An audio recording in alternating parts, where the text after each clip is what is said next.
Sesi soal jawab bersama Ustaz Abdul Somad. 1. Sekarang ekonomi agak kurang baik. Mohon Ustaz kongsikan amalan yang membuka pintu rezeki dan juga berkongsi perkara-perkara yang menutup pintu rezeki. Oh, dia cerita pintu lah. Pintu ada buka, ada tutup. Datanglah seorang yang dililit utang.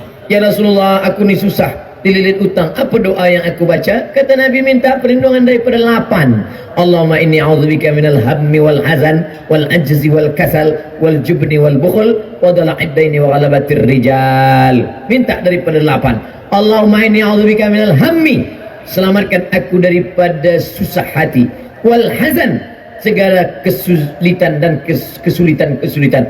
Allahumma inni a'udzubika minal hammi wal hazan wal ajzi, lemah, wal kasal, malas, wal jubni, takut, wal bukhl, pelit, wa dala'id daini, dililit utang, wa ghalabatir rijal, dikuasai orang lain. Bila kita dah dililit utang, maka kita dikuasai orang lain, maka kita minta yang 8. Tapi jangan cuma baca doa saja, fahami maknanya. Ustaz, saya dah baca doa ni sebulan, kenapa hutang tak juga terbayar? Awak baca saja, ya, tak kerja. Orang yang berusaha tapi tidak berdoa sombong. Bekerja pagi petang siang malam, tak ada mau berdoa, sombong. Orang yang hanya berdoa tak mau bekerja, pesong. Oleh sebab itu dua-dua mesti kita buat. Tapi kan rezeki sudah dijamin Allah. Betul, ini rezeki dijamin Allah. Ini rezeki saya, air untuk saya, ditakdirkan untuk saya, memang sudah dijamin oleh Allah SWT. Garanti ini punya Abdul Somad, tertulis di Lauhul Mahfuz, Abdul Somad. Tapi bila tak ada usaha, nak buka tutup, nak masukkan dalam, boleh ke tengok aja masuk ke mulut? Mesti ada usaha. Oleh sebab itu maka banyak-banyak beribadah. Falyabudu rabb hadzal bait. Banyak-banyak engkau beribadah, menyembah Allah. Kalau ibadah kau lakukan, Allah akan beri engkau doa. Apa dia? At'amahum min ju'. Bila engkau lapar, dia bagi makan. Wa amanahum min khauf. Bila engkau takut, dia beri engkau rasa aman. Kita kan dunia ni cuma 2 saja. Lapar, takut. Lapar, takut. Bila dah kenyang, takut pun hilang. Takut anak tak sekolah, takut bila nanti lepas dia tak kerja, takut nanti kerja dia tak kaya, takut. Hidup ini yang penting cukup saja. Cukup beli kereta, cukup beli rumah, cukup nikah, cukup punya anak, cukup nikah sekali lagi. Cukup. Maksudnya bini dia yang pertama meninggal dunia, jangan nak marah saja. Wa amanahum min khauf, aman daripada segala takut. Tapi syarat dia apa? Falyabudu, banyak-banyak beribadah. Susahkah bagi Allah Subhanahu wa taala untuk mengeluarkan air dari tanah yang kering, batu? Tapi kalau Allah berkehendak, bukan dari tumit engkau air itu keluar, wahai Hajar. Hajar, naik ke Bukit Safa, turun, naik ke Bukit Marwah, tak ada air. Tapi air itu datang dari tumit budak kecil yang belum pandai berjalan.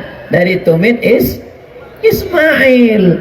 Tapi tumit Ismail, dia tengok air. Apa kata Hajar? Zamzami.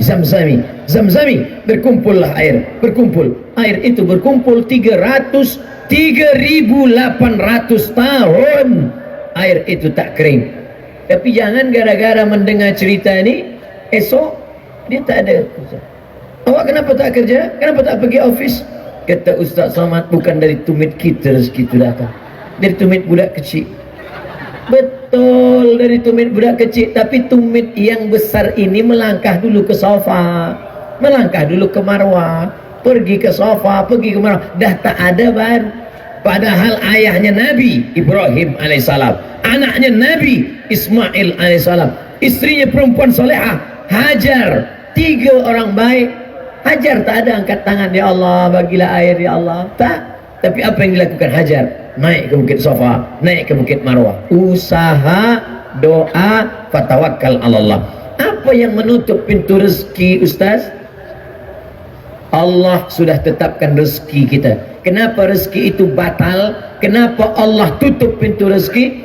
Dzalika bi anna Allah lam yakum mughayyiran ni'matan an'amaha ala qaumin. Allah tidak merubah rezeki itu. Lalu siapa yang merubahnya? Kita yang merubah karena perbuatan maksiat. Ini ayatnya. Walau anna alal qura amanu, kalaulah penduduk suatu negeri itu beriman, wattaqau, takut kepada Allah, la fatahna, kami bukakan barakatin minas sama, dari langit, wal ard, dari bumi. Walakin kazzabu, manakala mereka dustakan ayat kami, manakala mereka sunyikan masjid kami, manakala mereka biarkan anak-anak yatim kami, akhadnahum, kami cabut. Kenapa Allah cabut barakah? Karena fadzalikal ladzi yad'ul yatim, membiarkan anak yatim, membiarkan masjid, membiarkan orang susah, maka inilah penyebab pintu-pintu rezeki ditutup oleh Allah Subhanahu wa taala. Wallahu fi aunil abdi, Allah akan sentiasa menolong seorang hamba. Apa syaratnya? Maka al-abdu fi auni akhi, selama hamba itu mahu menolong saudaranya. Engkau sanggup membeli kereta yang mewah, sanggup membeli rumah yang besar, sementara anak yatim fakir miskin tak makan. La yu'minu ahadukum, kamu tidak beriman, tak beriman kata Nabi, hatta yuhibba li akhi, sampai kau sayang kepada saudaramu seiman, ma yuhibbu li nafsi, sama seperti sayang pada diri sendiri. Dua, Ustaz, sekiranya saya ingin membuat persediaan kedatangan Dajjal, yaitu dengan menyediakan bekalan air dan makanan yang banyak. Oh, dia dah siap-siap dah.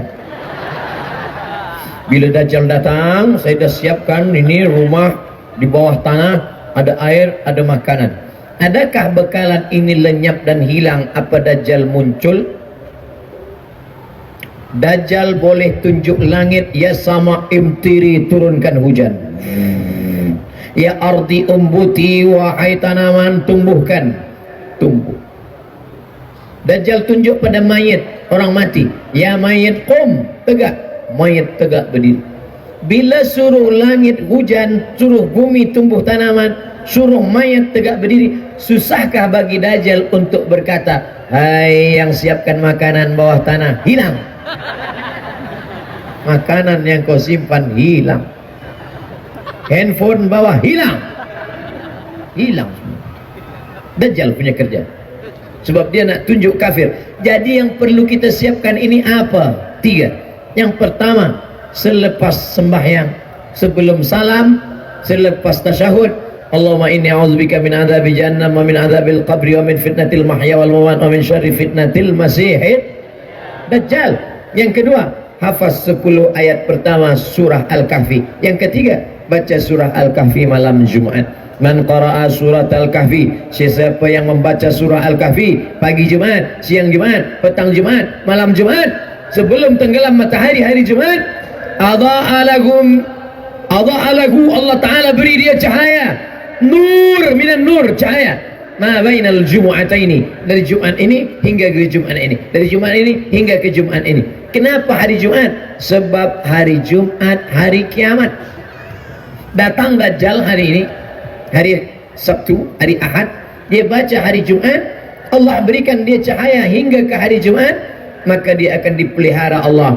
Jumat ini belum kiamat, Jumat nanti kiamat, Dajjal datang, maka Allah akan jaga dia. Maka nanti minta tolong kepada ustaz, tuan guru, kita mengaji tafsir surah Al-Kahfi, supaya bukan hanya sekadar setakat membaca saja, tapi kita pahami maknanya, dan amal perbuatan kita membuat Dajjal takut dan terselamatkan. Mudah-mudahan kita, anak cucu kita selamat daripada fitnah Dajjal. Amin. Tiga, mana yang lebih utama antara amanah dan rasa kasihan? Kita diamanahkan untuk menjaga satu institusi agama, membayar gaji pekerja, Ada di antara pekerja yang kurang komited dan gagal menunaikan tanggung jawab bekerja mengikut standar yang ditetapkan, walaupun diberi teguran dan nasihat berulang kali. Berapa kali? Hampir 10 tahun. Oh, kalau ikut amanah rasanya saya mesti buang pekerjaan ini. Tapi rasa kasihan kerana nanti bagaimana dia nak menanggung anak, istri, mana yang lebih utama Ustaz? Amanah atau kasihan? La takhunullah, jangan kamu khianati Allah. War rasul, khianati rasul. Wa takhunu amanatikum, kamu mengkhianati amanahmu. Wa antum ta'lamun, dan kamu tahu. Maka oleh sebab itu kita mesti ada punishment, ada hukuman. Bila kamu tidak laksanakan ini, maka akan potong 10%. Bila 2 kali 20%. Bila 3 kali, dalam Islam pun ada hukuman. As-sariqu, pencuri lelaki, was-sariqatu, pencuri perempuan, faqta'u aydiyahuma, potong tangannya. Ada hukuman. Sebab manusia ini dia tidak akan takut, dia tidak akan jerah, dia tidak akan berhenti bila tak ada hukuman. Bahawa kita ada rasa kasih, ada kasih sayang, ya. Tapi bila dia tidak berhenti dari pengkhianatannya, dia akan bekerja tidak sesuai standar, maka kualiti produk akan berkurang. Kita ada zalim pada orang banyak. Rasa kasihan pada satu orang, yang kita kasihan 3 saja, dia, anaknya, bini dia. Tapi produk yang tak baik sudah zalimi orang banyak. Kasihan kita pada 3 orang membuat kita aniaya pada banyak orang. Ingat, ada orang yang mati menghadap Allah, sembahyangnya banyak, puasa sunatnya banyak, zikirnya banyak, baca Qurannya banyak, tapi hilang. Sebab apa? Sebab amal yang banyak tadi diambil oleh orang-orang yang dia khianati. Maka kasihan boleh, tapi gara-gara kasihan kita tidak menjadi amanah, kita sudah berubah menjadi khianat. Lalu apa solusi? Apa yang dapat kita lakukan? Kita bagi dia peringatan. Bila awak tidak kerja sesuai standar, potong.